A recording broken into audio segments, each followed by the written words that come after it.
ওয়ালাইকুম রহমতুল্লাহি ওয়া বারাকাতুহু। বাপ মারে কান্দে নামাজ পড়লে নামাজ কবুল হবে? বাপ মারে কান্দে হজে যায় টাকা খরচ করে টাকা বিদ্যার্থী দিয়া হজ করলে হজ কবুল হবে? বাপ মারে কষ্ট দিয়া রমজান মাসে রোজা রাখলে রোজা কবুল হবে না, হজ কবুল হবে না, জাকাত কবুল হবে না।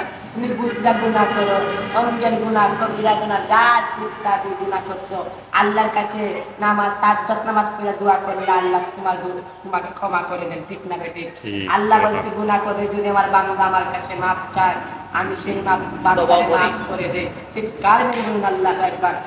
এই মাসটা চলতেছে মুহররমের মাস, এরপরে মাস আশুরার মাস, এই মাসের বরকতময় মাস। এই মাসে যেতে ইবাদত করবেন, যেতে ইবাদত করা সওয়াব হবে আল্লাহর কাছে।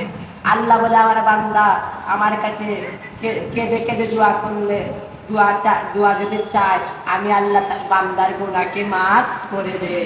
আমি আল্লাহ এই মাসে রজবের মাস, এই রজবের চাঁদের মাসে আল্লাহ সবাই গুনাহকে মাফ করে দেয়। এই মরমের মাসে ফজিলত মাসের ভিতরে আমি আল্লাহ কবরবাসীর গুনাহকেও মাফ করে দিতে পারি। আল্লাহু আকবার।